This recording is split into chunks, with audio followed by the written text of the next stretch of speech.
검은 SUV 한 대가 전방 위병소 앞에 멈춰섰다. 하지만 문이 열리기도 전에 누군가는 이미 그 차를 향해 모욕을 준비하고 있었다.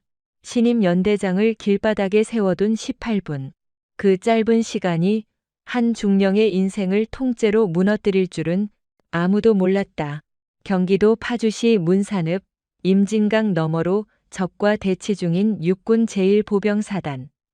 그중 최전방 핵심 전력인 제1연대 지휘부에는 폭풍 전야 같은 긴장감이 맴돌았다. 오후 2시 정각 연대장 집무실. 낡은 가죽 소파에 오만하게 기대앉은 오태환 중령은 손에 쥔 다트를 벽면에 던지며 무료함을 달래고 있었다. 제1대대장인 그는 전임 연대장의 전역 이후 한 달여간 직무 대리를 꿰차며 부대 내에서 무소불위의 권력을 휘두르는 실질적인 제왕이었다. 대대장님, 위병소 보고입니다. 신임 연대장 탑승 차량이 정문에 당도했다고 합니다. 작전 장교가 잔뜩 긴장한 얼굴로 문을 열고 보고했다. 오태환은 턱을 챈 채 시선도 주지 않고 비웃음을 흘렸다. 왔으면 알아서 들어오겠지. 웬 호들갑인가? 그게 위병소 출입 통제선에서 막혀 있다고 합니다. 사단에서 발급된 보안 코드가 우리 측 서버에 연동되지 않아서 오태환이 비열한 미소를 지으며 다트를 내려놓았다. 그의 눈동자는 짙듯은 장난을 앞둔 포식자처럼 번뜩였다. 아, 그거? 내가 정보과장한테 지시해서 전산망 동기화를 내일 아침으로 지연시켜놨지. 예? 그래도 명색이 연대장 취임일인데 이 사람이 아직 정신을 못 차렸군. 707특임대에서 헬기나 타며 이름 날렸다던데 우리 전방부대의 칼바람을 맞으며 위병소 앞에서 인내심 테스트 좀 해보는 것도 나쁘지 않잖아? 오태환은 육군 사관학교 출신이라는 오만함으로 똘똘 뭉친 사내였다. 비육사 출신의 여군이 자신의 직속 상관으로 부임한다는 사실은 그의 자존심에 심각한 스크래치를 냈다. 그는 이참에 신임 연대장의 길을 초장부터 짓밟아버릴 계획이었다. 가서 에스프레소나 한 잔 내려와. 인스턴트 말고 템핑 꽉 눌러서 제대로 내리려면 시간 좀 걸리겠지? 딱 그 시간 동안만 세워두자고. 같은 시각 제1연대 정문 앞 육중한 바리케이드 앞에 검은색 지휘관 차량이 15분째 발이 묶여 있었다. 운전대를 잡은 이하사는 등줄기를 타고 흐르는 식은땀을 닦아내며 룸미러를 연신 살폈다. 죄송합니다. 연대장님, 위병소에서 신원 대조의 시간이 지체된다며 계속 대기를 요구하고 있습니다. 뒷좌석에는 윤지수 대령이 말없이 앉아 있었다. 건군 이래 최연소 여성 대령 진급자이자 전설로 불리는 707특임단 대테러 팀장 출신. 그녀는 태블릿 PC 화면을 끄고 차가운 눈으로 창밖의 풍경을 스캔했다. 잿빛 먹구름 아래 펄럭이는 부대기, 그리고 어쩔 줄 몰라 하며 무전기만 쥐고 있는 초병들의 어색한 태도. 수많은 실전을 겪어온 그녀의 직감이 경고음을 울렸다. 단순한 시스템 오류가 아니었다. 이것은 그들만의 치졸한 텃세이자 뻔뻔한 선전포고였다. 윤지수가 거침없이 차 문을 열어 젖혔다. 연대장님, 아직 영해 구역이라 하차하시면 위험합니다. 운전병의 다급한 만류에도 그녀는 일말의 망설임 없이 아스팔트 위로 발을 내디뎠다. 칼주름이 잡힌 전투복 바지와 거울처럼 빛나는 전투화가 땅을 딛는 순간 공기마저 얼어붙는 듯했다. 짙은 선글라스를 벗어 던지자 매처럼 날카로운 안광이 빛을 발했다. 그녀가 위병소 통제실을 향해 당당히 걸어가자 당황한 초병들이 다급히 K 소총을 틀어쥐었다. 정지. 신원 미상자는 더 이상 접근할 수 없습니다. 윤지수는 총구가 향한 바리케이드 바로 앞 초병의 코앞까지 다가가 우뚝 섰다. 170cm를 훌쩍 넘는 큰 키에 뿜어져 나오는 맹수 같은 아우라에 짓눌린 초병은 숨조차 제대로 쉬지 못한 채 마른 침만 꿀꺽 삼켰다. 자네가 현식간부 위병조장인가? 낮게 깔린 음성이지만 비수처럼 꽂히는 목소리였다. 이제 막 임관한 듯 앳된 얼굴에 위병조장이 얼어붙은 채 관등 성명을 댔다. 그렇습니다. 하사 정우진, 정하사, 초병수칙 제3항 낭독해. 예, 2번 묻지 않겠다. 제3항. 영내 출입 인원 및 차량의 철저한 신분 확인 및 상급 부대에 대한 즉각 보고입니다. 정확하군. 그렇다면 하나 묻지. 1사단 예하 제1연대장의 취임 공문은 벌써 2주 전에 하달되었을 텐데 지금 전산망 타령을 하며 길을 막는 건 통신병의 명백한 직무유기인가 아니면 지휘계통의 고의적인 명령 불복종인가? 정하사의 동공이 지진이라도 난 듯 요동쳤다. 위에서 지시한 총극이라는 걸 그는 뼈저리게 알고 있었다. 하지만 눈앞에 선 윤지수 대령이 뿜어내는 살기는 평소 그들을 쥐어짜던 대대장 오태환의 얄팍한 호통과는 궤를 달리하고 있었다. 수학이 이리 넘겨. 예, 규정상 외부인에게는 내 입에서 3번 말이 나오게 하지 마라. 지휘 통제실 당직사령 연결해. 당장. 윤지수의 눈에서 뿜어져 나오는 서리빨 같은 안광의 정하사는 홀린 듯 인터폰 수화기를 창살 틈으로 내밀었다. 당직 사령 연결됐습니다. 수화기 너머로 나른하고 오만한 목소리가 흘러나왔다. 통신보안. 당직 사령 1대 대장 오태환 중령입니다. 어디십니까? 뻔히 알면서도 능청을 떠는 가증스러운 목소리. 수화기 너머로는 참모들의 실없는 웃음소리와 에스프레소 잔이 부딪히는 소리가 생생하게 들려왔다. 윤지수의 붉은 입술 사이로 서늘한 호선이 그려졌다. 먹잇감을 포착한 사냥꾼의 비웃음이었다. 나 윤지수다. 오중령. 자네는 일연대의 환영 방식을 아주 창의적으로 설계했군. 아이고, 연대장님이십니까? 이거 참 송구합니다. 부대 방화벽 서버가 다운되는 바람에 신원 조회가 지연되었습니다. 즉각 조치하겠습니다. 삼척동자도 비웃을 허접한 핑계. 목소리엔 조롱기만 가득했다.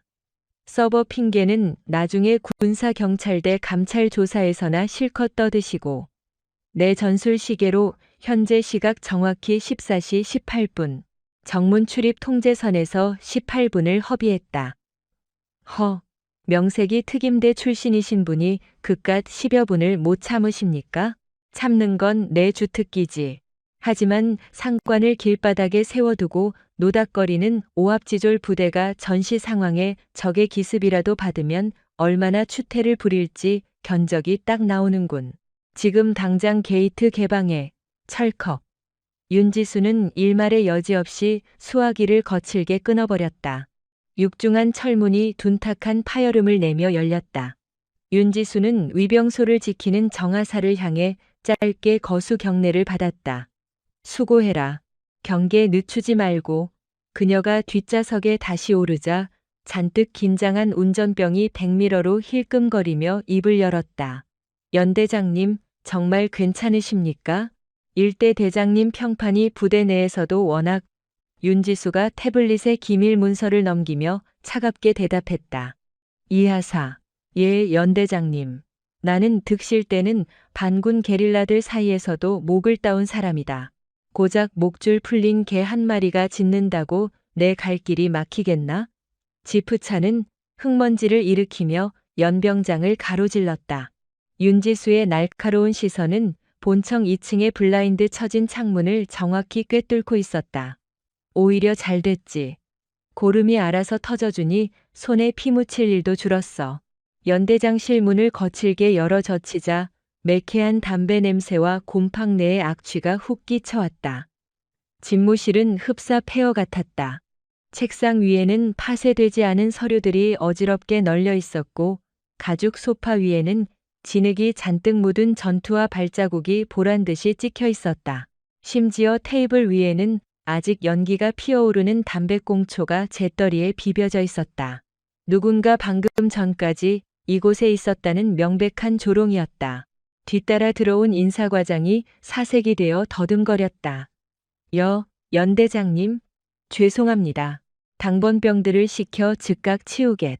과장이 서둘러 재떨이를 비우려 하자 윤지수가 그의 손목을 낚아챘다. 건드리지 마. 그대로 둬. 예? 감식반 부르고 당장 사진부터 찍어.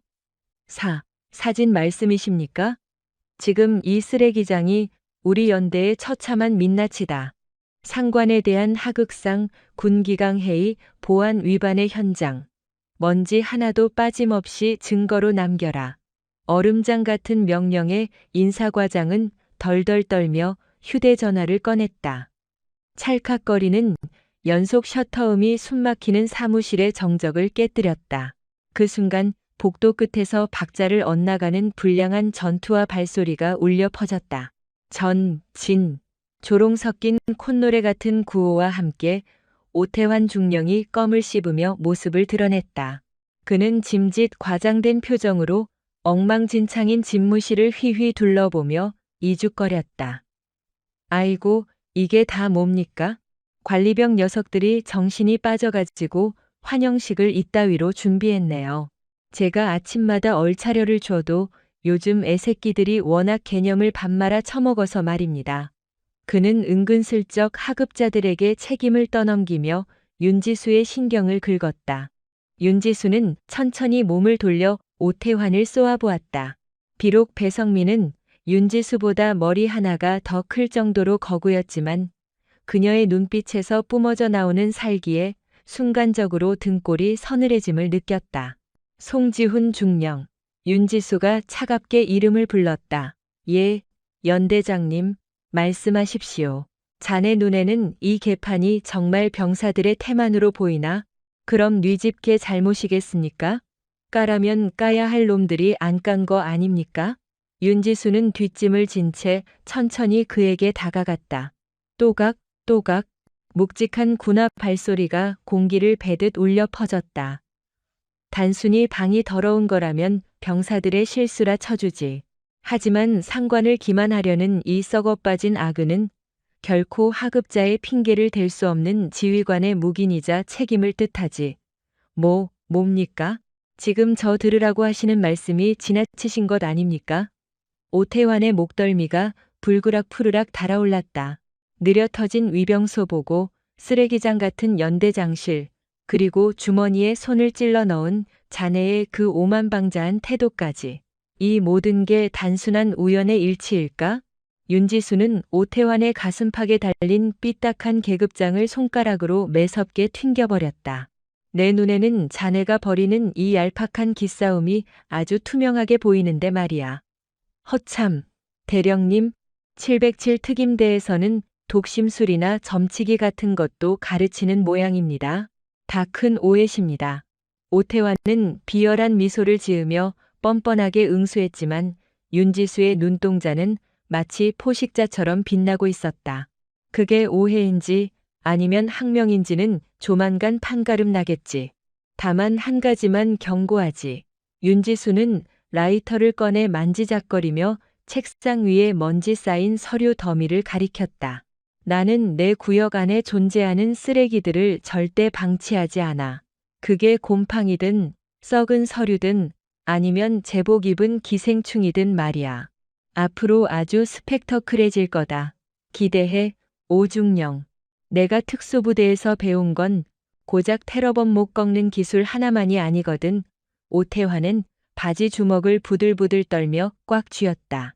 새파랗게 어린 여군에게, 그것도 하급자들 눈앞에서 산산조각 난 자존심에 피가 거꾸로 솟았다. 하지만 윤지수의 형형한 안광은 감히 그가 입을 뗄 수조차 없게 만드는 압도적인 공포를 품고 있었다. 미친년, 이 여자는 살인귀다. 오태환의 동물적인 본능이 미친 듯이 경고음을 울렸다. 전방 부대의 피비린내 나는 숙청이 몰아칠 전조였다. 다음 날 오전 8시 30분. 제1연대 본청 대회의실. 평소라면 잡담이 오갔을 아침 참모회의였지만 오늘따라 회의실의 공기는 살얼음판처럼 차갑게 얼어붙어 있었다. 각 부서 과장들은 펜 굴리는 소리조차 내지 못한 채 마른 침만 삼키고 있었다. 상석을 차지한 한지민 대령은 미동도 없이 작전 지도를 노려보고 있었다. 그녀의 맞은편에는 유일하게 텅 빈 의자가 하나 덩그러니 놓여 있었다. 일대 대장 권도진 중령의 지정석이었다. 연 대장님. 일대 대장님께서 탑승하신 레토나의 엔진 스파크가 나가서 도착이 지연된다고 하십니다. 작전과장이 손수건으로 식은땀을 닦아내며 기어들어가는 목소리로 보고했다. 윤지수는 결제 서류에 눈을 고정한 채 서늘하게 내뱉었다. 장교 숙소에서 지휘 통제실까지는 도보로도 15분 거리다. 차가 퍼졌으면 기어서라도 시간을 맞추는 게 군인의 기본이다. 면목 없습니다. 현재 뛰어오고 계실 겁니다. 문을 잠가라. 그리고 전원 그 자리에 대기에 서리빨 같은 지시에 아무도 입을 열지 못했다. 정확히 10분 뒤 육중한 문이 쾅 부서질 듯 열리며 오태환이 비스듬히 짝다리를 짚고 나타났다. 아이고, 이거 영 지각해버렸네. 정비반 놈들이 차량 관리를 개판으로 해놔서 말입니다. 그는 일말의 죄책감도 없는 표정으로 손에 든 캔커피를 홀짝이며 자신의 빈자리를 향해 어슬렁어슬렁 걸어가 털썩 주저앉았다. 구겨진 전투복 상의에서는 짙은 시가 향이 풍겨왔다. 송지수는 결제 서류를 밀어놓고 차가운 눈빛으로 쏘아보았다. 오중령, 자세 똑바로 해. 오태환이 비스듬히 기대있던 몸을 일으키며 실소를 터뜨렸다. 대령님, 원리 원칙도 좋지만 여기 최전방 아닙니까? 적의 도발이 언제 터질지 모르는 야전 부대란 말입니다. 책상머리에 앉아있는 펜대 굴리는 부대처럼 각이나 잡고 있을 여유 없습니다. 현실적으로 가시죠. 현실적으로. 그의 말투에는 특수부대 출신 지휘관을 향한 노골적인 조롱이 배어 있었다. 현실적이라. 좋아. 그럼 그 잘난 현실 감각이 어느 정도인지 한번 볼까? 윤지수는 군수과장에게 턱짓했다. 군수과장. 준비한 자료 띄워. 곧바로 프로젝터가 윙 소리를 내며 켜졌고 복잡한 회계장부가 스크린을 채웠다. 오태환은 귀찮은 듯 화면을 쳐다보며 하품을 쩌겠다. 그것은 지난 분기 부식비 지출 내역서였다. 오중령. 최근 일대대 소속 장병들이 식사를 거르고 냉동식품만 찾는다는 민원이 들어왔는데 파악하고 있나? 요즘 애들 입맛이 다 그렇지 않습니까? 자극적이고 단짠한 것만 찾으니 짬밥이 입에 맞을 리가요. 핑계치고는 궁색하군. 이 장부를 보면 상황이 좀 다른 것 같은데 저번 달 소고기 부식 청구 내역을 보니 일대대에 150kg이 지급됐는데 취사장 배식 기록에는 고작 90kg만 소진됐어. 비는 60kg은 어디로 증발했지? 오태환의 미간이 미세하게 떨렸다. 아, 그거야 뼈 무게 빼고 기름기 걷어내다 보면 실수령량이 확 줄어듭니다. 대령님이 취사 실무를 전혀 모르셔서 하시는 말씀입니다. 뼈와 기름을 빼도 40%가 날아간다고? 자네 부대 취사병들은 식재료를 연기처럼 날려버리는 특급 마술사라도 되나 보군. 윤지수는 의자를 박차고 일어나 오태환의 등 뒤로 다가갔다. 더 기가 막힌 사실을 알려줄까? 소고기가 증발한 그날, 자네 관사에서 열린 간부 회식 영수증에는 육류 구입 내역이 단 1원도 없었어. 하지만 공관병의 제보에 의하면 그날 밤 자네 집 앞마당에서는 최고급 소고기 바비큐 파티가 벌어졌다더군. 고급 양주도 곁들여서 말이야. 오태환의 안색이 순식간에 잿빛으로 변했다. 이보십시오. 연 대장님, 지금 제게 횡령 혐의라도 뒤집어 씌우려는 겁니까? 고작 고기 쪼가리 몇 번 구워 먹은 걸 가지고 남의 것을 탐하면 도둑이고 군수품을 유용하면 횡령범이지. 단어 선택은 자유야. 핵심은 국가가 장병들에게 먹이라고 준 식량으로 자네들 회식상을 차렸다는 거니까. 윤지수는 오태환의 양 어깨를 강하게 움켜쥐었다. 소나귀의 힘에 오태환의 어깨가 흠칫 떨렸다. 자네가 입에 달고 사는 그 야전의 현실 감각이란 게 애들 밥그릇 걷어차고 지휘관들 사리사욕 채우는 거라면 내가 직접 그 썩어 빠진 감각을 난도질해주지. 물증이라도 있습니까? 개념 없는 병사놈들의 허풍을 믿으시다니요. 물증이야. 털어보면 쏟아지겠지. 군수과장, 당장 오늘 자정까지 최근 2년간의 부식 수불 대장과 영수증 교차 검증해서 내 책상 위에 올려놔. 숫자 하나라도 안 맞으면 자네 옷 벗을 준비 단단히 해. 군수과장은 파랗게 질린 얼굴로 관등 성명을 대며 고개를 숙였다. 윤지수는 턱을 치켜들며 오태환을 응시했다. 아, 그리고 오중령. 자네는 당장 내일 아침부터 일대대 병영식당에서 장병식단 그대로 배식받아. 애들이 도대체 뭘 먹고 지내는지, 배식량은 규정대로 나오는지 내 눈으로 똑똑히 지켜보란 소리야. 당분간 간부 전용 식당 출입은 전면 금지한다. 대대장인 제가 왜 짬찌끄러기 병사놈들과 같은 상에서 밥을 처먹습니까? 오태환이 의자를 걷어차며 언성을 높였다. 지휘관의 엄명이다. 억울하면 군단장님께 정식으로 항명하던가. 물론 연대장 명령 불복종으로 영창 갈 각오는 하고. 윤지수는 뒤도 돌아보지 않고 회의실 문을 박차고 나갔다. 덩그러니 남은 오태환은 핏대가 선 얼굴로 부들부들 떨었다. 그는 탁자 위에 있던 서류철을 벽으로 집어던지며 욕설을 내뱉었다. 저 독사 같은 년이 감히 나를 건드려? 어디 두고 보자. 오후 7시 연대장 집무실. 윤지수는 붉게 물들어가는 연병장의 노을을 무심하게 응시하고 있었다.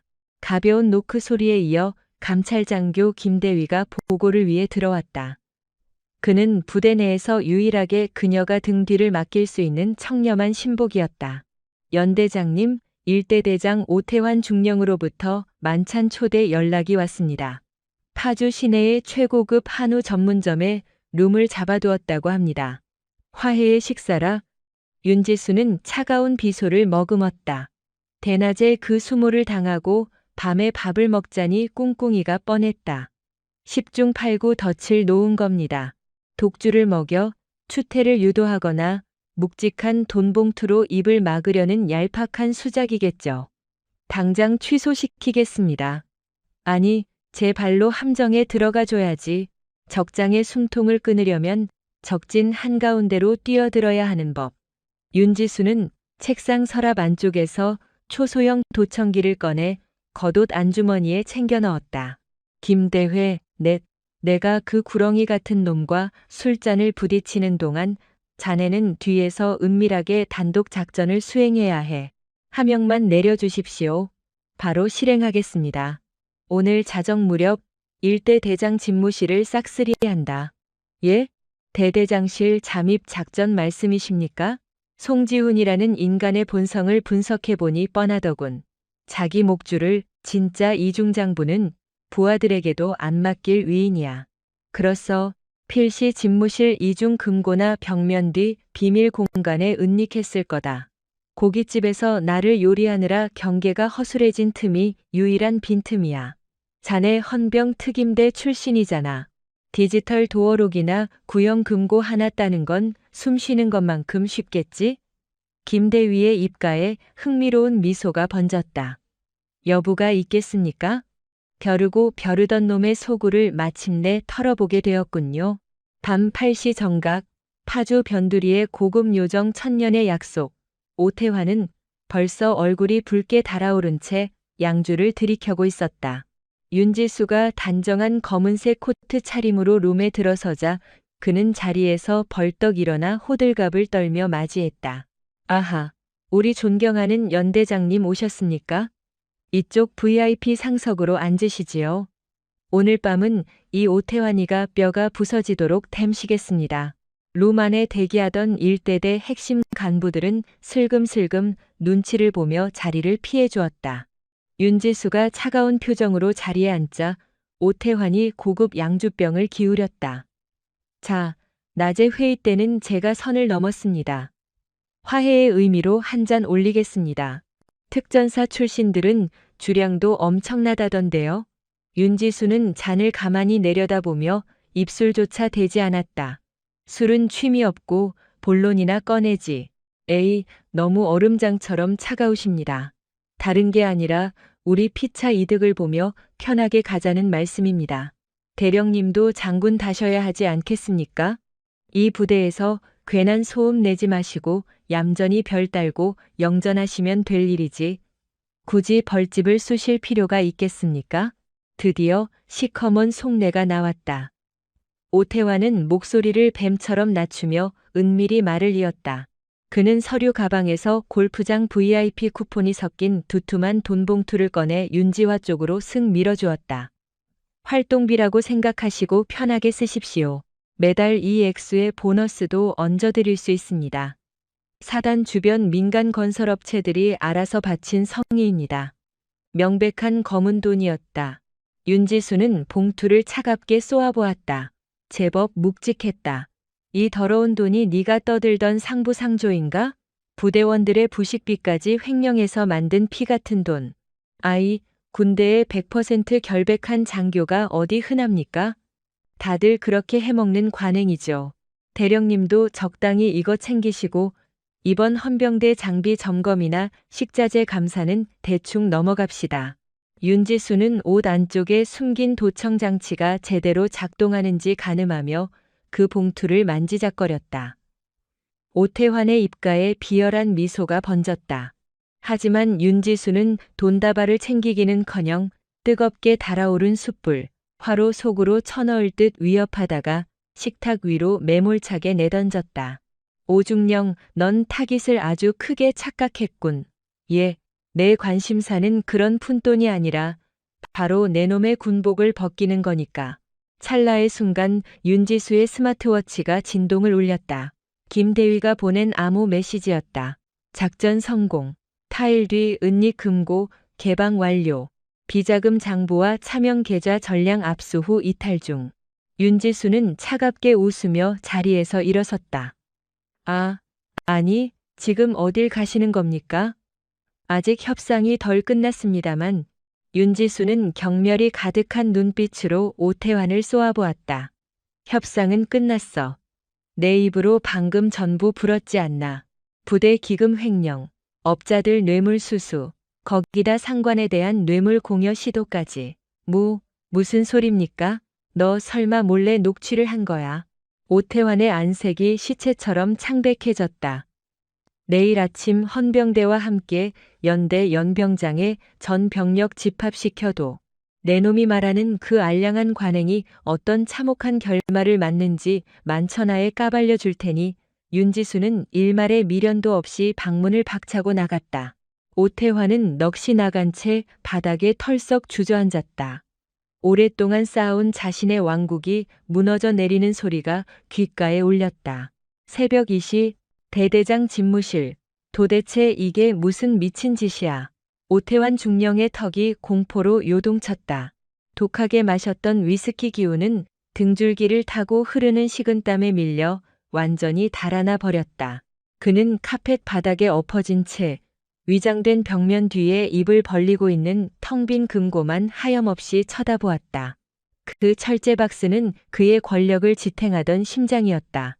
지난 3년에 걸친 부대 비품 빼돌리기와 식대 횡령을 꼼꼼히 기록한 USB 비밀 장부, 민간 납품업자들의 더러운 돈이 담긴 차명 통장들, 심지어 군단 사령부의 고위급 인사들에게 상납한 비자금 명부까지 자신의 모가지를 단번에 칠 수 있는 치명적인 판도라의 상자가 감쪽같이 털려버린 것이다.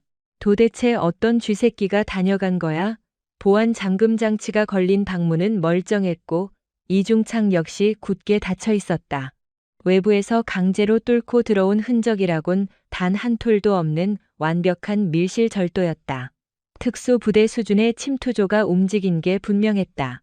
그 순간 몇 시간 전 요정에서 윤지수가 지었던 얼음장 같은 조소가 뇌리에 번개처럼 꽂혔다. 협상은 끝났어. 네 입으로 방금 전부 불었지 않나.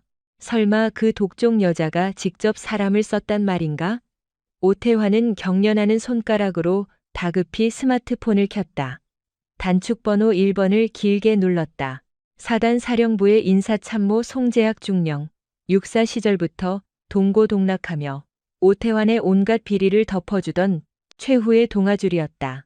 단조로운 신호음이 피를 말리며 길게 이어졌다. 뚜루루 뚜루루. 제발 좀 받아라 재하가. 7번의 신호가 넘어가서야 짜증 섞인 쉰 목소리가 흘러나왔다. 여보세요. 야 오태환. 이 새벽에 대체 무슨 매너냐? 재하가. 우리 다 템됐다. 나 좀 제발 살려다오. 오태환은 거의 오열하며 짐승처럼 울부짖었다. 스마트폰 너머에서 몽롱함이 일순간 날아간 듯 날선 목소리가 튀어나왔다. 무슨 소리야? 너 지금 어디서 뭘 어쨌길래 그래? 장부. 비밀 금고에 있던 내역서가 털렸어. 내가 그동안 긁어모은 비자금 파일이랑 너희 사령부 라인에 꽂아준 상납 내역까지 전부 다 사라졌다고. 미친놈아. 뭐라고? 그 1급 기밀을 그따위로 허술하게 관리해? 새로운 그 독사 같은 연대장. 그래, 한지민 대령 짓이 틀림없어. 나를 술자리로 유인해 놓고선 그 틈을 타서 비밀조를 투입시킨 게 뻔해. 재하가 네가 사단장님 쪽에 언질 좀 줘라. 이 여자 특임대 출신이라 진짜 무서운 년이야. 이대로 감찰실로 다이렉트로 넘기면 너나 나나 다 쇠고랑 찬다고. 수화기 너머로 숨막히는 침묵이 내려앉았다. 오태환은 극도의 불안감에 피가 나도록 손톱을 뜯었다. 이윽고 송재하게 소름 끼치도록 싸늘한 음성이 떨어졌다. 태환아, 해결책이 있는 거지? 너 지금 물증은 확보했어? 물증이라니? 대령이 네 사무실을 털어갔다는 그 명백한 증거 말이야. 복도 CCTV나 지문이라도 찾아냈냐고?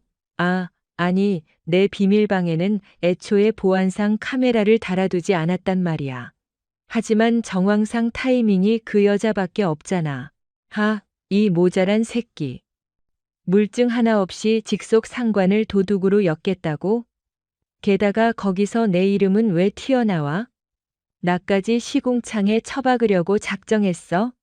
야, 우리가 피를 나눈 형제나 다름없잖아. 내가 그간 내 주머니에 찔러 넣은 뒷돈이 얼만데? 이번 위기만 넘겨주면 내 모든 걸 바쳐서 충성할게. 헛소리 말고 끊어. 당분간 내 쪽에 절대 전화하지 마. 내 꼬리까지 밟히게 하지 마. 내 이름이 수사망에 오르면 그땐 내 목숨이 위험할 거다. 뚝. 얼음장 같은 경고와 함께 통화가 끝났다. 오태환은 손이 부들부들 떨리며 스마트폰을 벽에 던져 산산조각 냈다. 그토록 챙겨주던 동기마저 배신을 때리다니 사방이 꽉 막힌 지옥이었다. 절망감은 곧 맹렬한 살기로 타올랐다. 그는 장식장에 위스키 병을 걷어차 산산조각 냈다. 크악. 윤지수. 내년 숨통을 반드시 끊어놓겠다. 숨을 헐떡이며 그는 내선 전화를 낚아챘다. 당직 사관. 지금 당장 각 중대장들 다 불러 모아. 자는 놈들은 머리채를 잡아서라도 끌고 와. 3분 내로 대대장실에 도열해. 잠시 뒤 허겁지겁 군복만 걸친 중대장 5명이 문을 열고 뛰어들었다. 그들은 피냄새마저 풍길 듯한 방 안의 박살난 파편들과 도끼가 바짝 오른 선태환을 마주하고 숨소리조차 내지 못했다. 대대장님, 긴급 호출이십니까? 너희들 아까 내 집무실 주변에서 기웃거린 쥐새끼 한 마리 못 봤어? 그림자라도 본 놈 없냐고? 오태환이 책상을 쾅 치며 악을 썼다. 본부 중대장이 덜덜 떨며 대답했다. 못 봤습니다. 야간 순찰조에게도 특이 동향은 전혀. 이 밤만 축내는 식충이 같은 놈들. 경계를 대체 어떻게 선 거야? 오태환은 분을 참지 못하고 본부 중대장의 군복 멱살을 틀어쥐고 패대기 쳤다. 피에 굶주린 늑대가 따로 없었다. 지금 당장 인사과 털어서 작년 한 해 출납부랑 초과근무 내역서 전부 들고 와. 군수과장도 당장 깨워서 부식비 영수증 전부 새 걸로 뜯어고치라고 전해. 토시 하나라도 엇나가면 다 군기 교육대로 끝날 줄 알아. 대대장님, 지금 새벽 3시 반입니다. 서류를 전면 제작성하기엔 물리적으로. 입 닥쳐. 시키면 시키는 대로 해. 내일 동트기 전까지 무조건 입 맞춰놔. 상급 부대에서 감찰 떴을 때 먼지 한 톨이라도 나오면 너희들 옷 다 벗길 줄 알아. 명심해. 지휘관들의 낯빛이 하얗게 질렸다. 대대장의 치명적인 비리가 탄로났거나 큰 함정에 빠졌음이 분명했다. 그러나 그들의 진급을 쥐락펴락하는 절대 권력자이자 진골 출신 오태환의 불호령을 거부할 간 큰 장교는 없었다. 명심하겠습니다. 장교들은 마치 살얼음판을 걷듯 뒷걸음질 치며 방을 빠져나갔다. 텅 빈 사무실에 홀로 남은 오태환은 초조하게 입술을 깨물며 어두운 연병장 너머를 노려보았다. 칠흑 같은 어둠 속 저 멀리 사단 본부 옆 연대장실 창문만은 대낮처럼 환했다. 그 강렬한 조명이 자신의 숨통을 조이는 저격수의 레이저 포인터 같았다. 그래, 까짓것 판을 뒤집어주지. 내가 이 바닥에서 구른 짬밥이 얼만데. 엊그제 부임한 풋내기 따위에게 무너질 소냐. 그는 이중 금고를 열어 비밀 파일들을 끄집어냈다. 거기엔 부하 간부들의 은밀한 치부와 징계 보류건들이 빼곡했다. 이걸 미끼로 윤지수의 강압 수사와 월권을 언론에 터뜨릴 심산이었다. 스스로 사형 선고를 앞당기는 자살골인 줄도 모른 채 말이다. 한편 정적이 흐르는 연대장실, 윤지수는 김대위가 은밀히 확보한 이중 장부들을 매의 눈으로 훑고 있었다. 그녀의 얼굴엔 어떠한 동요도 보이지 않는 얼음 같은 냉기가 서려 있었다. 구린내가 진동을 하는군. 내 생각보다 훨씬 더. 김대위가 이를 악물며 브리핑을 이어갔다. 맞습니다. 지역 군납업자에게서 정기적으로 1,000만 원대의 상납금을 챙긴 내역, 막사 지붕 교체 예산 3천만 원을 페이퍼 컴퍼니로 빼돌려 개인 주식 투자에 탕진한 정황까지 모조리 잡혔습니다. 기가 막힌 건 지난 겨울 유격 훈련 당시 사병들에게 돌아갈 신형 방한복과 전투 식량을 뒷구멍으로 빼돌려 사제 시장에 팔아넘긴 짓거리입니다. 군복 입은 자의 긍지는커녕 거머리만도 못한 파렴치한 짓입니다. 윤지수는 묵묵히 소형 보이스 레코더의 재생 버튼을 눌렀다. 고급 요정 회식 자리에서 오태환이 검은 돈을 찔러 넣던 음성이 소름 끼치도록 생생하게 울려 퍼졌다. 이 정도 스폰서면 연대장님 품위 유지하시는데 지장 없을 겁니다. 추적 안 되는 빳빳한 5만 원짜리 현찰입니다. 이 정도 스케일이면 군사재판은 기본이고 민간 검찰에 넘어가도 최소 징역 10년은 떨어질 중범죄야. 윤지수는 결재판을 매몰차게 덮고 자리에서 일어섰다. 유리창 너머 어둠이 깔린 병영을 굽어보는 그녀의 시선 끝에 유일하게 불야성을 이룬 대대본부와 허둥대는 장교들의 실루엣이 걸려 있었다. 도관에 든 쥐가 요란하게 발버둥을 치는군. 명백한 증거 인멸 시도입니다. 즉각 군사경찰 특임대를 보내서 컴퓨터 하드디스크부터 압수해야 합니다. 아니, 그냥 둬. 윤지수가 단호하게 손을 들어 제지했다. 어설프게 덧칠한 알리바이는 오히려 스스로 목을 조르는 완벽한 올가미가 될 테니까. 난 그놈이 밑바닥 끝까지 추락하는 꼴을 봐야겠어. 내일 해가 뜨면 전 부대원들 눈앞에서 그 알량한 권위가 갈기갈기 찢겨나가는 걸 구경하게 될 거다. 김대회. 네, 연대장님 대기 중입니다. 명일 80으로 전 장병 비상 소집령을 발동해. 집결지는 사열대 앞 메인 연병장이다. 열애는 일절 불허한다. 의무대 환자들이나 필수 야간 교대자들도 포함입니까? 초병 등 최소 필수 인력만 남기고 싹 다 긁어 모아 취사반, 수송대, 본부 참모진 하나도 빠짐없이 세워놔. 내일은 썩어 빠진 이 부대의 고름을 짜내고 새 판을 짜는 거룩한 날이 될 거니까. 명 받들겠습니다. 헌병대 투입 시기는 언제로 조율할까요? 사단 군사경찰대장과 이미 작전 조율은 마쳤어. 내일 오전 9시 정각 전군이 모인 조의 단상으로 들이닥치기로 했다. 윤지수는 집무실 한편에 꼿꼿이 선 깃발의 태극 문양을 묵직한 시선으로 응시했다. 송지우는 필사적으로 내 숨통을 끊을 반격 카드를 쥐어짜고 있겠지.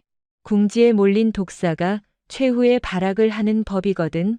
만약에 무력 충돌을 대비해 무장한 5분 전투대기 부대를 은밀히 배치해 둘까요? 오중령이 제정신을 잃고 총기라도 들고 뛸 위험이 농후합니다. 윤지수는 서늘하면서도 매혹적인 미소를 지어 보였다. 아니, 병력 배치는 취소해. 노미만인 앞에서 완벽하게 미쳐 날뛰어주는 게 내 마지막 시나리오니까. 네가 짐승처럼 발악할수록 병사들은 너의 진짜 밑바닥을 똑똑히 보게 될 거다. 윤지수는 책상 위 지휘봉을 가볍게 쓰다듬었다. 차가운 금속의 촉감이 복수심을 더 날카롭게 벼려주었다. 내일 아침 철저하게 기획된 심판의 무대가 열릴 것이다. 창밖으로는 파주의 매서운 새벽바람이 몰아치고 있었지만 동터오는 여명의 붉은 빛은 마치 부대의 썩은 고름을 도려낼 맹렬한 불꽃처럼 타오르고 있었다. 오전 6시 반, 예정보다 이른 기상 나팔이 부대를 뒤흔들었다. 곧이어 귀청을 찢는 듯한 사이렌과 함께 긴급 방송이 울렸다. 전 장병, 완전 군장 상태로 즉시 대연병장 집합. 병사들은 당황하며 막사를 뛰쳐나왔다.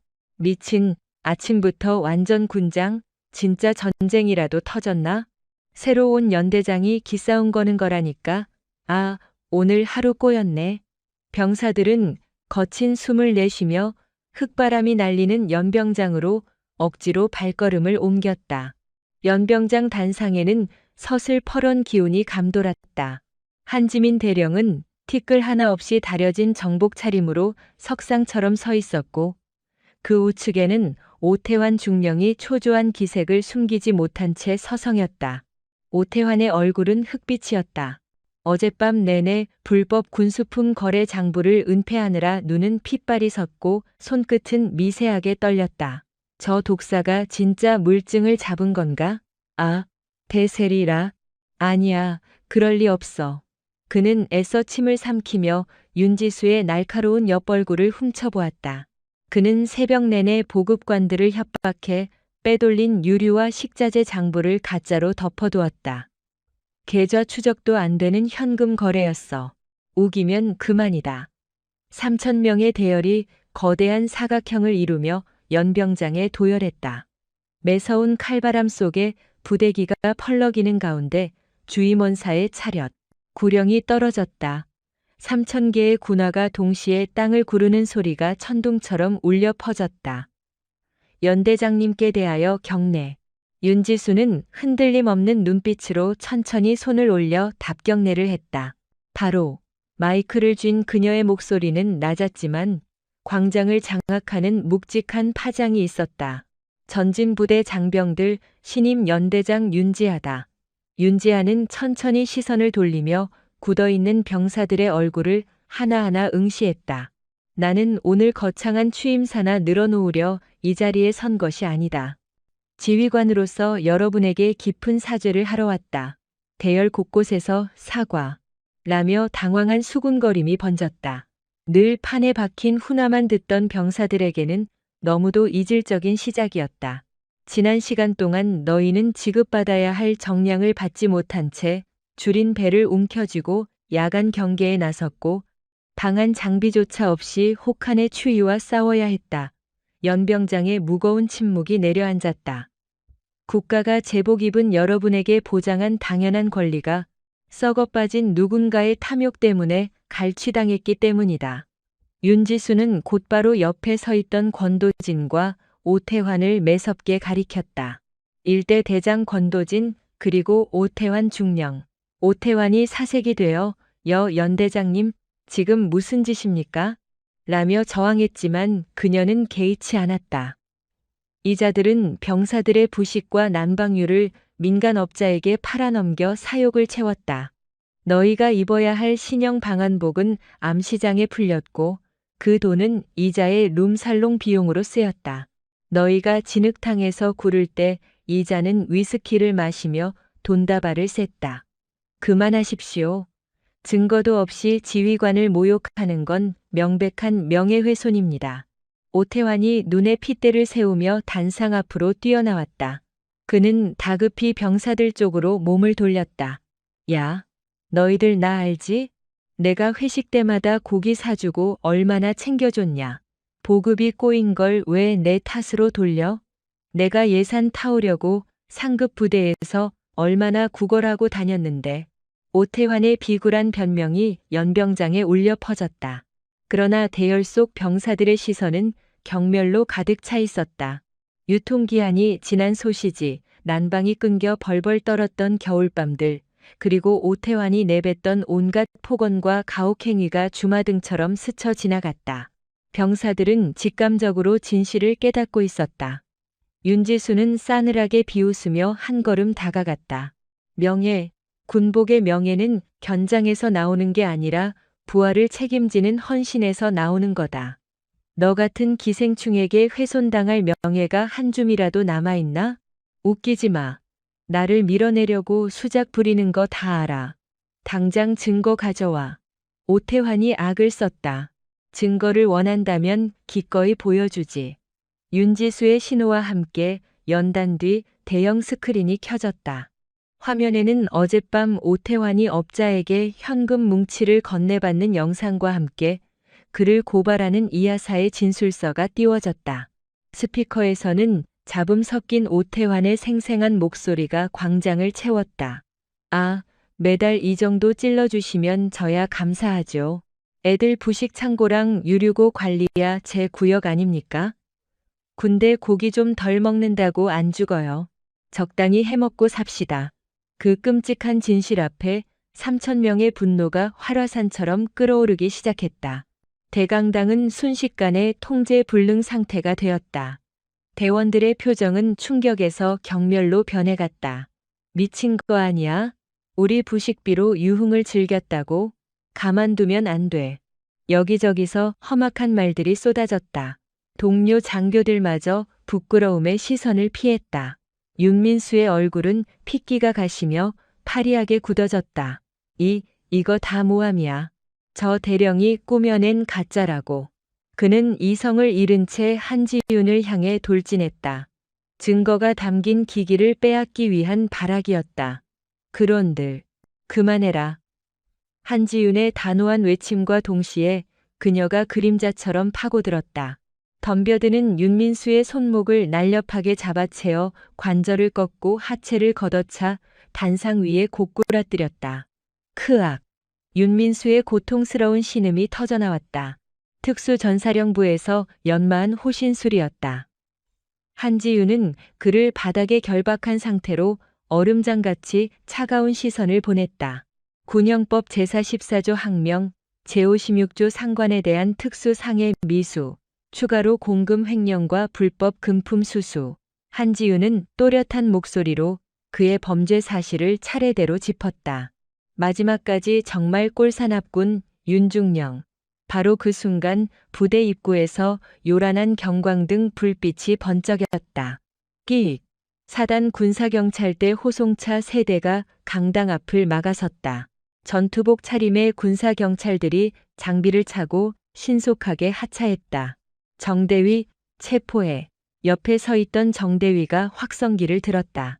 지금 이 순간을 기해 일대 대장 윤민수 중령을 현행범으로 구속합니다.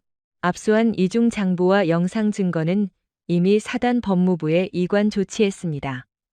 묵비권을 행사할 수 있고 변호사를 부를 수 있습니다. 군사경찰들이 연단으로 쇄도하여 윤민수의 양팔을 제압하고 포승줄을 묶었다. 찰칵. 서늘한 쇳소리가 공간을 갈랐다. 이거 나 당장 손 떼. 내가 어떤 사람인 줄 알아? 나 사관학교 성골이야. 너희 전부 영창 갈 줄 알아? 송태호 중령님 빨리 연결해. 윤민수는 짐짝처럼 질질 끌려나가며 악을 썼다. 그러나 그 발악은 위압감을 주기는커녕 처참할 만큼 구차해 보였다. 부대원들은 뒷모습을 향해 손가락질하며 조롱했다.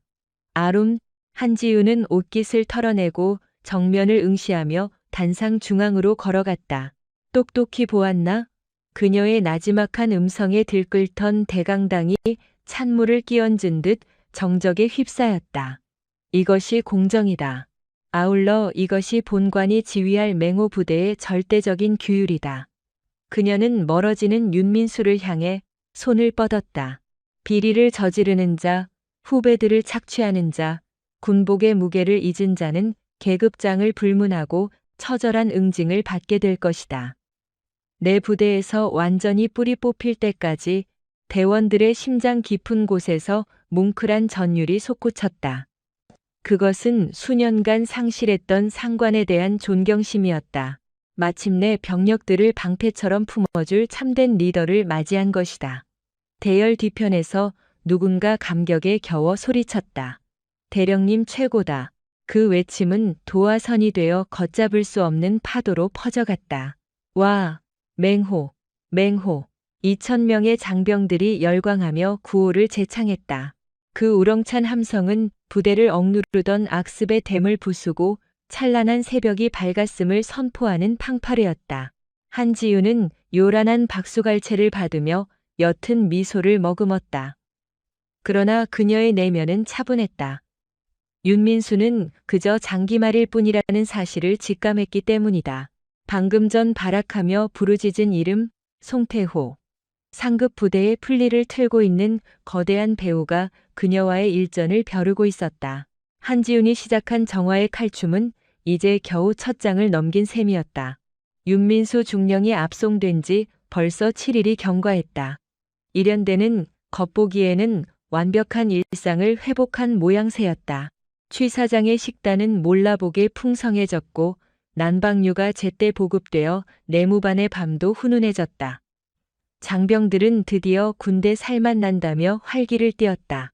그럼에도 한지윤 대령의 표정은 여전히 굳어 있었다. 지휘관실 창가에 선 그녀는 검게 탄 아메리카노를 삼키며 바깥 풍경을 주시했다. 전운이 감도는군. 곁에서 보좌하던 정대위가 고개를 갸웃하며 반문했다. 윤민수 중령은 영창에 수감되었고 동조한 장교진도 남김없이 징계를 받고 있습니다. 이 정도면 부대 내의 달신 상처는 다 도려낸 것 아닙니까? 윤민수는 하수인이었을 뿐이야. 수족이 잘려나갔으니 이제 배우의 머리가 반격할 타이밍이지. 이 수철이. 한지윤의 불길한 통찰은 정확히 적중했다. 정확히 같은 시간 보병사단 지휘부 건물. 인사처장 집무실에서 쌍욕이 터져나왔다. 건방진년, 내 자금줄을 건드려. 인사처장 송태호 중령은 분노로 주먹을 쥐었다. 그는 윤민수와 사관학교 동기생이었으며 윤민수가 상납하는 검은 돈을 세탁해주며 사단 전체를 주무르던 비선 실세였다. 윤민수가 쇠고랑을 차면서 다달이 입금되던 스폰서 금액이 증발했고 최악의 경우 수사망이 자신을 향해 좁혀올 위기였다. 천만다행으로 윤민수는 아직 송태호의 정체를 입 밖에 내지 않고 버텼다. 여기서 윗선까지 불어버리면 바깥에서 구명운동을 해줄 뒷배마저 사라진다는 걸 계산한 것이다. 한지윤, 특임대 출신 독종이라 이거지. 야전에서 총칼질이나 잘했는지 몰라도 문서와 권력 싸움이 득세하는 사단 본부에서는 어림없다. 송태호는 비릿한 표정으로 인터폰을 낚아챘다. 감찰처장님, 송중령입니다. 아, 다름이 아니라 일연대건입니다만 지휘관이 바뀌면서 내부 군기가 엉망이 되었다는 제보가 들어왔습니다. 사단 본부 주관으로 기습적인 감찰 조사를 지시해 주시죠. 먼지 하나까지 탈탈 털어서 아주 짓밟아 버려야 확실한 본보기가 될 겁니다. 송태호의 눈빛에 악의적인 살기가 번뜩였다. 합법적인 절차와 감사라는 무기를 동원해 눈엣가시를 합법적으로 쳐내겠다는 잔혹한 속셈이었다. 다음 날 오전 10시 고요하던 3연대 정문에 갑작스러운 비상벨이 울렸다. 7사단 마크가 선명한 검은색 지프 2대가 거칠게 멈춰선 것이다. 사단 감찰부 기동 점검반이다. 당장 문 열어. 차에서 내린 정태훈 소령이 김민수 일병을 향해 신경질적으로 소리쳤다. 감찰관이 도착했는데 꾸물거리고 있어? 이름 대봐. 완전히 아나무인격인 태도였다. 정문이 열리기 무섭게 열댓 명의 점검반원들이 썰물처럼 밀려 들어왔다. 그들은 마치 적진을 점령하듯 곧장 연대 지휘부 건물로 들이닥쳤다. 연대장실에서 한지윤 대령은 인터폰 보고를 듣고 여유롭게 일어섰다. 예상대로군. 집무실 문이 신경질적으로 열리고 송태호 중령이 앞장서 들어왔다. 그의 등 뒤로는 점검 반원들이 위압감을 주려는 듯 쫙 깔려 있었다. 송태호는 오만한 표정으로 경례조차 생략한 채 한지윤에게 불쑥 손을 내밀었다. 안녕하신가, 한 대령님. 7사단 인사참모 송태호 중령입니다. 감찰참모 대리로 이번 점검반을 이끌고 왔죠. 비록 한지윤이 상급자였으나 사단 본부 소속이라는 완장을 믿고 교묘하게 무시하려는 속셈이었다.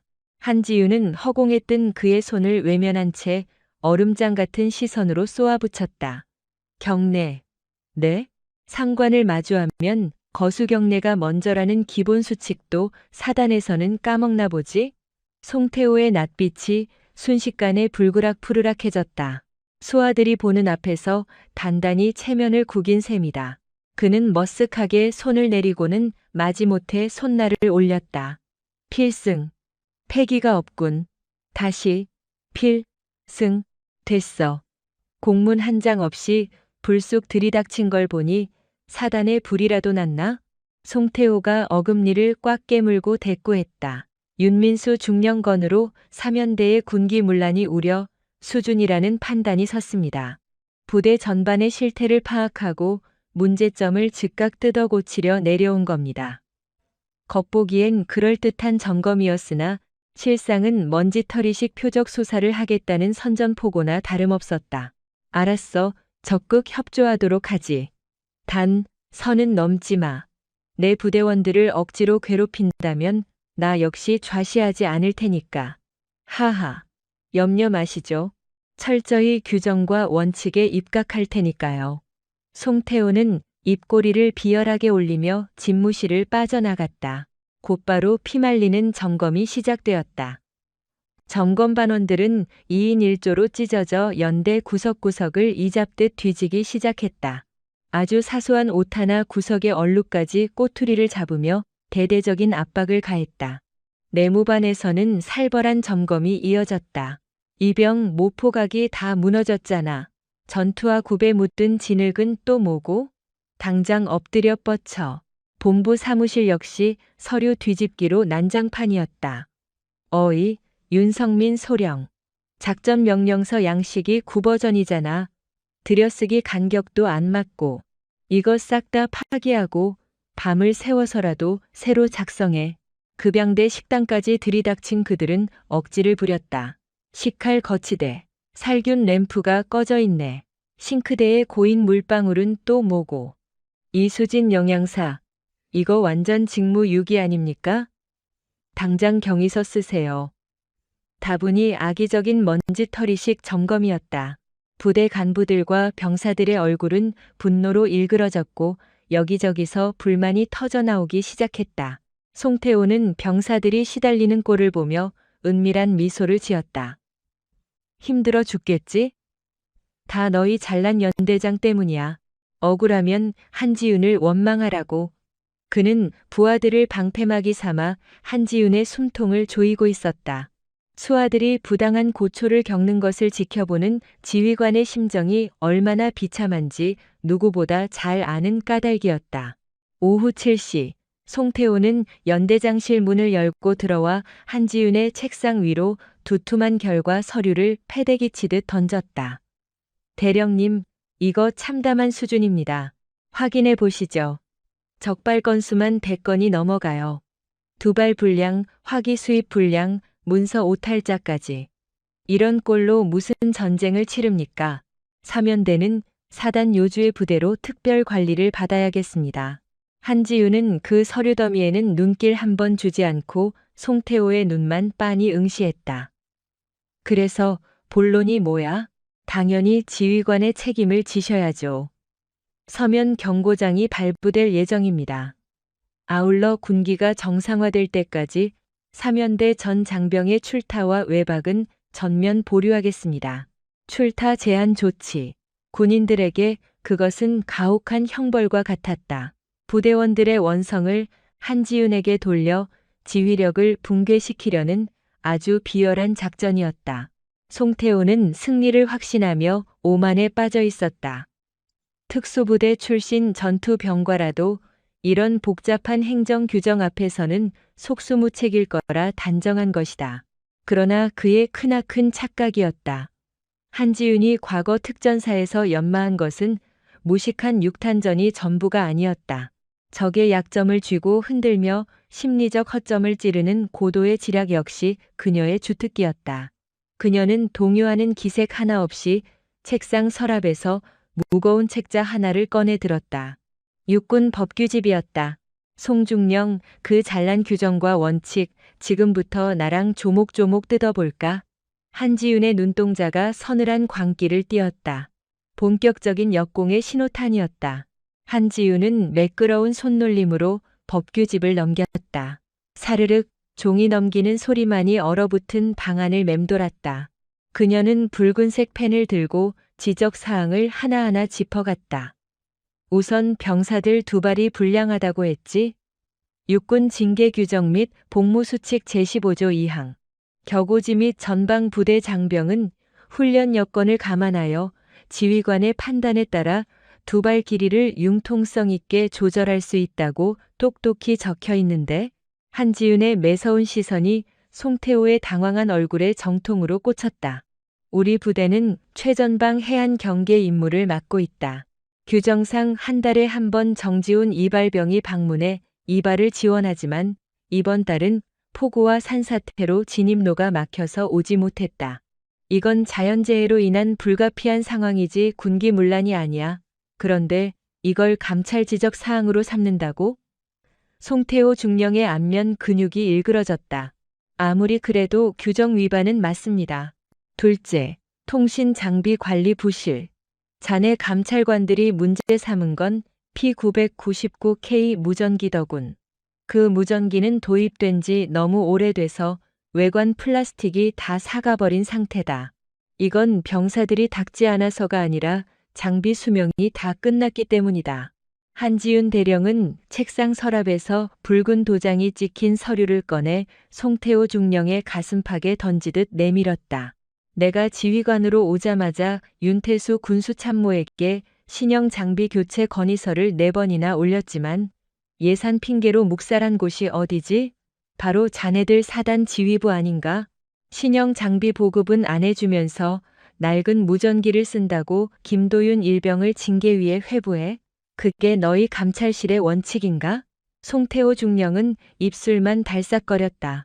한지윤 대령의 반박은 빈틈이 없었다. 감정적인 분노가 아니라 수치화된 데이터와 사단 지휘부의 업무 태만을 들이밀며 역공을 가하고 있었기 때문이다. 셋째, 결재판 여백이 10mm냐 15mm냐가 우리 부대의 작전 수행 능력과 무슨 인과관계가 있지? 군 행정 효율화 지침을 보면 부대 상황을 고려해 기본 서식을 유연하게 적용하라고 명시되어 있어. 우리 여단은 문서 출력용 이면지 활용과 여백 축소로 종이 소비를 줄이고 있다. 그렇게 아낀 부대 운영비가 분기별로 100만 원이 넘어 표창을 주지는 못할 망정 사유서를 적어내라고? 그녀는 의자를 박차고 송태호 중령 코앞까지 다가섰다. 송태호 중령은 흠칫하며 한 발짝 물러섰다. 내 놈들이 작성한 120개의 지적 리스트 중 상식적인 건 단 한 줄도 없다. 죄다 억지스러운 트집 잡기에 불과한 명백한 월권 행위다. 그건 지휘관이 왈가왈부할 사안이 아닙니다. 이 감찰은 송재학 사단장님의 엄연한 직권명령이고 감찰 직권? 훌륭하군. 그럼 나도 내 구역에서의 지휘권을 발동해주지. 한지윤 대령은 모니터 스위치를 켰다. 집무실 한쪽 벽에 CCTV 통합 화면이 떠올랐다. 녹화된 영상 안에는 송태호 중령의 지시를 받는 감찰관들이 제2생활관에서 김도윤 일병을 비롯한 병사들을 윽박지르며 개인 보급품을 복도에 흩뿌리는 만행이 적나라하게 담겨 있었다.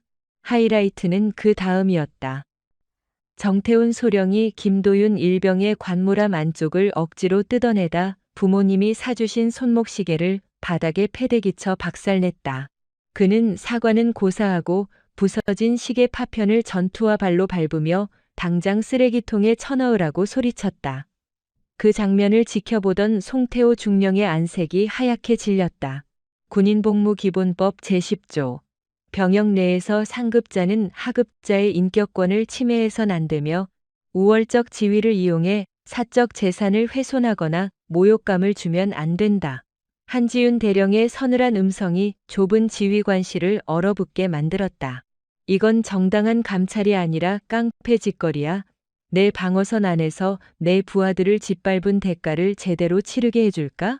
대령님, 뭔가 오해가 있으신 것 같습니다. 군기 확립 차원에서 엄격하게 통제하다 보니 다소 과격해진. 과격? 이 CCTV 원본을 언론사 제보 게시판과 군인권센터에 뿌리면 세상이 뭐라고 할까? 사단 감찰관들, 전방부대 생활관에서 난동 및 병사 사유 재산 파손. 종편 뉴스 일면 기사로 완벽하지 않은가? 요새 병영 부조리에 대한 국민들 잣대가 얼마나 매서운지는 자네가 더 잘 알 테지. 송태호 중령의 이마에서 식은땀이 흘러내렸다. 이 파일이 밖으로 새어나가면 진급은커녕 불명의 저녁이었다. 윤민수 중령을 뒤에서 봐주려다가 제목이 날아가게 생긴 것이다. 아이고, 한 대령님. 좋게 푸시죠. 어차피 다 같은 군복 입은 전우들 아닙니까? 굳이 일 크게 만드실 필요 없지 않습니까? 그는 입꼬리를 억지로 끌어올리며 납작 엎드렸다. 하지만 한지윤 대령의 시선은 영하의 날씨보다 차가웠다. 실온에는 전우? 내 진짜 전우는 지금 이 시간에도 철책선에서 밤을 새우는 저 아이들이지. 난방 빵빵한 사령부에 앉아 펜대나 굴리며 파벌 싸움이나 하는 내놈들이 아니야. 한지윤 대령은 송태호 중령의 견장을 손가락으로 툭툭 치며 경고했다. 양자택일해. 지금 즉시 모든 지적사항 백지화하고 내 부대에서 사라지든가 아니면 이 증거물과 함께 너와 윤민수 중령 사이의 검은 뒷거래를 파헤쳐 달라고 군사경찰대에 정식 고발장을 접수하든가. 송태호 중령은 헉하고 숨을 삼켰다. 한지윤이 자신과 윤민수 중령의 밀착 관계까지 파악하고 있을 줄은 꿈에도 몰랐다. 대체 어느 선까지 알고 있는 거지? 윤민수가 일 처리를 허술하게 하는 줄 알았는데 자기 방어용 엑셀 파일은 기가 막히게 정리해뒀더군. 매월 감찰실 특별활동 지원비 명목으로 상납된 계좌 이체 내역과 일시가 1원 단위까지 기록되어 있던데 사실 한지윤이 확보한 자료에는 알파벳 이니셜만 적혀 있을 뿐이었다. 하지만 지은 죄가 있는 놈들은 찔러보면 반응이 오기 마련이다. 송태호 중령은 사색이 되어 덜덜 떨리는 무릎을 간신히 지탱했다. 철저한 판정패였다. 알량한 감찰 권한으로 갑질을 하려다 제 발등을 찍고 목숨줄까지 헌납한 꼴이었다. 아, 알겠습니다, 대령님. 지금 당장 감찰반 철수시키겠습니다. 방금 지적한 사안들은 전부 폐기.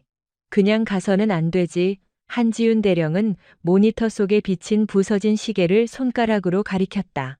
정태훈 소령더러 김도윤 일병에게 직접 무릎 꿇고 사과하고 새 시계로 똑같이 변상하라고 해. 그리고 내 놈이 데려온 감찰반 쓰레기들 전부 본청 앞 국기계양대에 일렬로 세워서 내 부하들에게 공개 사과하게 만들어. 그 절차가 끝나면 위병소 밖으로 꺼져. 그건 장교로서의 위신이. 위신? 남의 소중한 편지를 갈기갈기 찢은 놈들이 위신을 입에 담나? 억울하면 관도. 난 지금 바로 인터넷 게시판에 업로드하면 그만이니까. 한지윤 대령은 태블릿 PC를 흔들어 보였다. 알겠습니다. 하면 될 거 아닙니까? 송태호 중령은 거의 울먹이는 목소리로 소리쳤다. 1시간 뒤 11년대 지휘통제실 앞 주차장. 믿기 힘든 광경이 펼쳐졌다. 사단 사령부에서 내려온 정태훈 소령과 오지훈 감찰관 등 10여 명의 간부들이 한 줄로 도열의 어린 정우진 상병에게 허리를 굽히고 있었다. 미안하다. 내 실수로 네 편지를 훼손했다. 꼭 보상하마. 편지를 찢었던 정태훈 소령은 수치심에 목까지 붉어진 채 모기만한 소리로 용서를 구했다. 정우진 상병은 당황한 기색이 역력한 채 얼어붙어 있었다. 그 뒤에서는 송태호 중령이 주먹을 꽉 쥐고 부들부들 떨고 있었다. 11연대의 수많은 장병들이 건물 복도와 창틀에 매달려 구경하는 와중에 처참한 망신살이 뻗친 것이다. 한지윤 대령은 턱을 채 여유롭게 그들을 내려다봤다. 송중령, 사과가 너무 성의 없는 거 아닌가. 쥐새끼도 아니고 11연대 전 장병들에게 고합니다. 이유 여하를 막론하고 심려를 끼쳐 죄송합니다. 향후 우리 부대에서 전폭적인 보급을 책임지겠습니다. 송태호 중령은 치욕스러움에 입술을 깨물며 소리쳤다. 됐어. 그만 꺼져. 한 번만 더 내 구역에 발을 들이밀면 그땐 정말로 군복 벗겨서 내쫓을 테니까 명심해. 송태호 중령과 오지훈 감찰관 무리는 도둑질하다 걸린 사람처럼 허겁지겁 지프차에 타서 위병소를 통과했다. 폐주하는 적군의 몰골과 다를 바 없었다. 검은색 차량이 시야에서 사라지자 주차장 일대는 폭풍이 지나간 듯 고요해졌다. 병사들은 꿈이라도 꾸는 듯 서로의 얼굴만 쳐다봤다. 사단 본부 소속의 악명 높은 검열관들을 연대장이 직접 쌍욕을 섞어가며 내쫓은 것이다. 다름 아닌 일반 병사의 찢어진 편지 한 장을 핑계로 말이다. 와, 우리 대령님 장난 아니다. 미쳤다. 일개 병사 편 들어주려고 사단 간부들을 밟아버렸어. 누군가 환호성을 지르며 박수를 쳤다. 와, 짝짝짝. 박수갈채는 순식간에 요란한 메아리가 되어 부대 전체로 퍼져나갔다. 너나 할 것 없이 창문을 열고 환호성을 내지르며 열광했다. 한지윤 대령님, 만세. 필승, 필승. 한지윤 대령은 열광하는 장병들을 보며 씩 웃었다. 그녀는 구겨진 편지를 품에 안은 정우진 상병에게 걸어갔다. 많이 놀랐어? 아닙니다.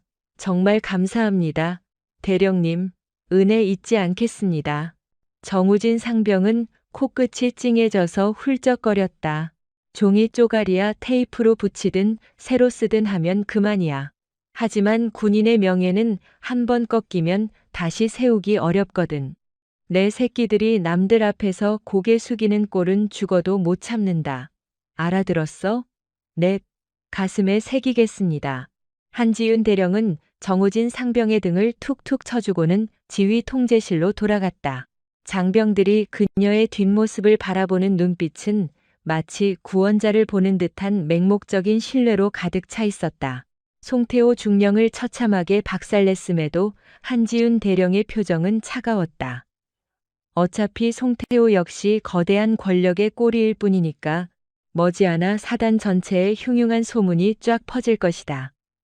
11연대장 한지윤 대령은 한 번 물면 절대 놓지 않는 미친 개라고 덤빌 테면 다 덤벼봐. 그녀는 속으로 차갑게 읊조렸다. 11연대는 지금부터 진정한 전투 준비에 돌입하는 것이다. 일견 부대에 평온이 깃든 듯 보였지만 곧 다가올 거대한 회의를 앞둔 숨고르기일 뿐이었다. 한지윤 대령이 사단 작전과장 송태호 중령을 묵사발낸 사건은 삽시간에 사단 본부를 뒤흔들었다. 어디 시골 구석 연대장 따위가 감히 사단 핵심 참모를 개망신을 줘. 일보병사단 부사단장 백항림 준장은 찻잔을 집어 던지며 노발대발했다. 그는 송태호 중령과 윤민수 중령의 든든한 뒷배였고 송재학 사단장의 자리를 호시탐탐 노리는 교활한 인물이었다. 자신이 키워온 수족들이 연달아 한지윤 대령에게 잘려나갔다는 사실은 백준장의 자존심을 무참히 짓밟았다. 한지윤, 특전사에서 날고 기었다 이거지? 어디 두고 보자.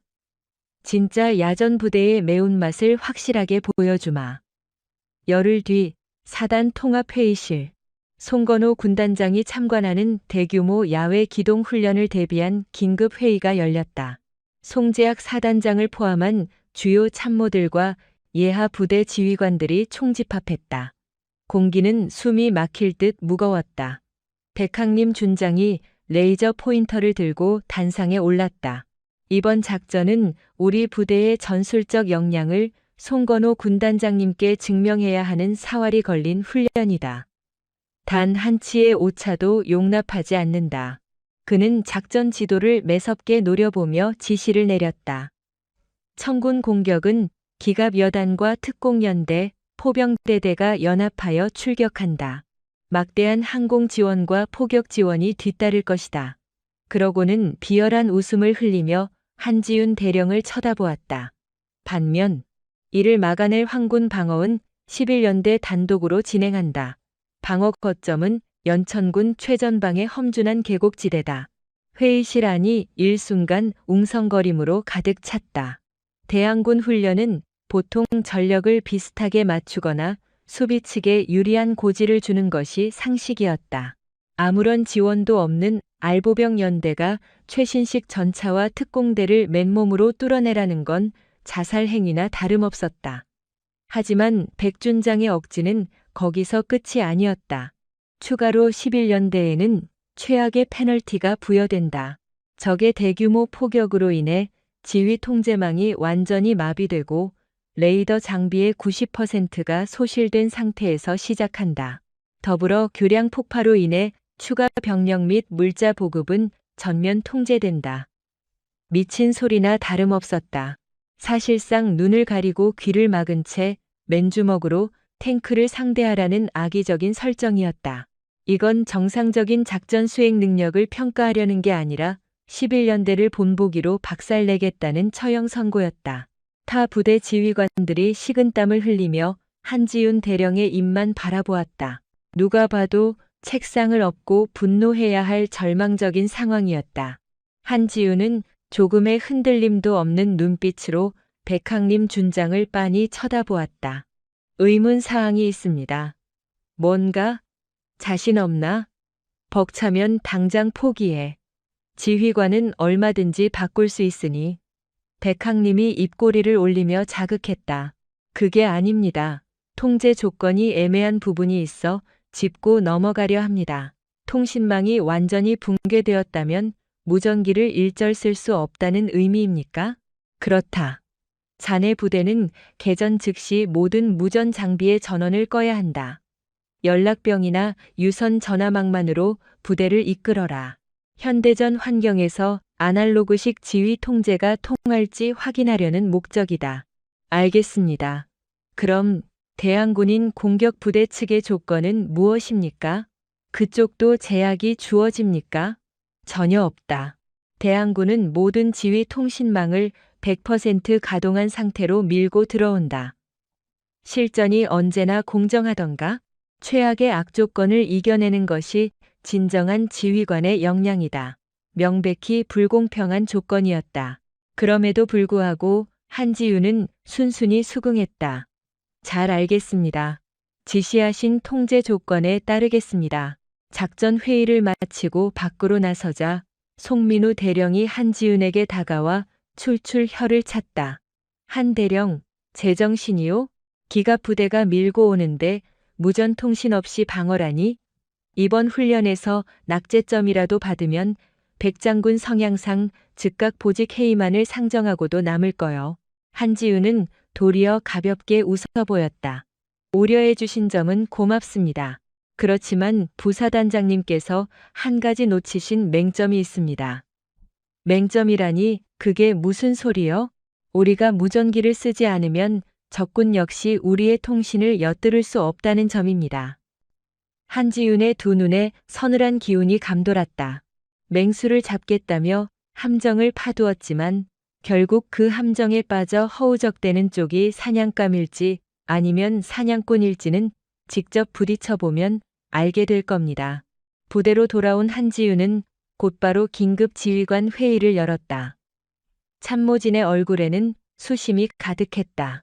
지휘망 마비와 군수품 지원 불가, 게다가 기갑 세력을 앞세운 정예 대항군 부대까지 어떤 전술 컴퓨터 시뮬레이션을 돌려보아도 11연대가 괴멸되는 것은 불보듯 뻔한 결과였다.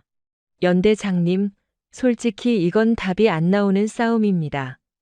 험준한 산악지대에서 대대 병력이 멀리 떨어져 있는데 통신망 없이 어떻게 협동작전을 펼친단 말입니까? 하나씩 고립되어 각계격파 당할 것입니다.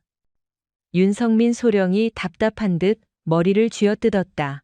한지우는 지휘봉 끝으로 훈련 지역 지도를 툭툭 쳤다. 다들 기본 야전 교범의 통신 보안 수칙을 기억하고 있나? 네, 그렇습니다만 이 상황에 뜬금없이 교범 타령이십니까? 그 항목의 가장 첫 줄에 뭐라고 명시되어 있지? 가장 완벽한 통신 보안은 절대적인 침묵에서 시작된다라고 쓰여 있다. 한지우는 지도상의 주요 도로에 굵은 빨간 줄을 그어 나갔다. 대항군은 최신식 전자 장비를 갖추었다. 당연히 우리가 통신 두절로 인해 대혼란에 빠져 있을 거라 확신하고 긴장의 끈을 늦출 거다. 또한 압도적인 기동력과 화력만 믿고 큰 길을 따라 속도전으로 밀어붙일 텐데 바로 그 지점이 적의 치명적인 빈틈이다. 빈틈이라 하시면 어떤? 기본을 망각한 오만함이지. 한지우는 회의실에 모인 참모들을 한 명씩 응시했다. 이번 전술훈련 동안 우리는 전파를 일절 발산하지 않는다. 그 대신 우리 부대만의 고유한 수동통신 체계를 가동할 거다. 각 대대별로 체력이 좋고 산길에 밝은 병사들을 차출하여 인편 통신망을 깔아라. 더불어 암호화된 수색 깃발, 연막, 그리고 거울의 빛 반사를 활용해 신호를 주고받는다. 수색 깃발과 빛 반사라니요? 지금이 어느 때인데 조선시대 파발마나 봉수대 같은 방식을 쓰신단 겁니까? 적군의 허를 찌르는 가장 원시적인 수단이 때로는 최고의 무기가 될 수 있다. 게다가 우리는 수세적으로 방어만 하지 않을 작정이다. 명백히 진지 방어 훈련인데 방어를 포기하신다는 말씀이십니까? 진지에 가만히 틀어박혀 적 기갑 부대의 포탄을 맞아주는 건 그냥 다 같이 죽자는 소리다. 적군 지휘부가 짠 시나리오대로 순순히 당해주진 않을 거다. 한지윤이 쥔 지휘봉의 끝이 통상적인 방어 진지가 아니라 적군이 통과할 것으로 보이는 주요 진경로 주변의 험준한 산악 능선들을 향했다. 철저한 기습 매복 작전으로 간다. 모든 중대는 기존의 방어 거점을 이탈하여 산악지대로 은폐해라. 대항군이 텅 빈 방어선을 보고 우쭐해져 아군 지역 깊숙이 파고들었을 때 야전 교범에 명시된 가장 전통적이고 무자비한 방식으로 놈들의 퇴로를 끊고 포위망을 좁힌다. 이번 기회에 확실히 증명해 보이자. 수백억짜리 첨단 무기 시스템보다 더 두려운 존재는 흔들림 없이 기본기를 관철하는 악바리 군인들이란 사실을 말이다. 마침내 다가온 훈련 개시일 새벽 4시. 파주 가막산 일대의 체감온도는 영하 15도를 밑돌았다. 칼바람이 부는 혹한 속에서 훈련 시작을 선포하는 붉은 신호탄이 밤하늘로 솟구쳤다. 작전 개시. 현 시간부로 11년대의 전술통신망 완전 마비. 대항군 기갑부대 진격 실시. 정호철 소령이 확성기로 통제 상황을 전파하자마자 대항군 전차들이 흙먼지를 일으키며 굉음과 함께 포장도로를 내달리기 시작했다. 후미에는 기보대대 소속 장갑차들이 줄지어 뒤따랐다. 대항군 지휘소의 윤철호 대령은 느긋하게 상황을 지켜보고 있었다. 현재 11년대의 전파 발신은 제로입니다. 감청반의 보고에 따르면 무전 신호가 전혀 포착되지 않는다고 합니다. 보나마나 지휘 통제망이 완전히 박살나서 아수라장이 된 게 틀림없습니다. 크하하, 꼴 한번 우습게 됐군. 한지윤 대령이 특수전 사령부 출신이라며 기세등등하더니 막상 뚜껑을 열어보니 쥐뿔도 없군 그래. 기갑 중대, 기동속도 최고로 높여라. 파죽지세로 연대 지휘소까지 뚫어버려라. 대항군의 진격은 거침이 없었다. 그들은 11년대의 최전방 방어구역을 향해 사납게 돌진에 들어갔다. 그런데 잠깐 텅 비어있지 않습니까? 선봉에서 진격하던 김태윤 대위가 당황한 기색으로 전차를 세웠다. 제1방어선으로 구축해둔 참호와 사주 경계 진지에는 개미 새끼 한 마리 보이지 않았다. 격전을 치른 흔적이나 다급히 퇴각한 흔적조차 전무했다.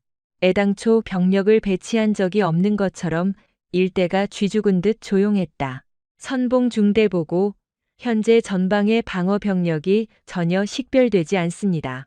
전원 도망친 것으로 추정됩니다. 퇴각했다고? 지레 겁먹고 산악으로 꽁무니를 뺐나 보군. 신경 쓰지 말고 그대로 전진해라. 어차피 연대 지휘부만 타격하면 게임 오버다. 대항군 주력은 방어 병력이 빠져나간 텅 빈 진지를 그대로 통과하여 11연대의 깊은 후방으로 거침없이 파고들기 시작했다.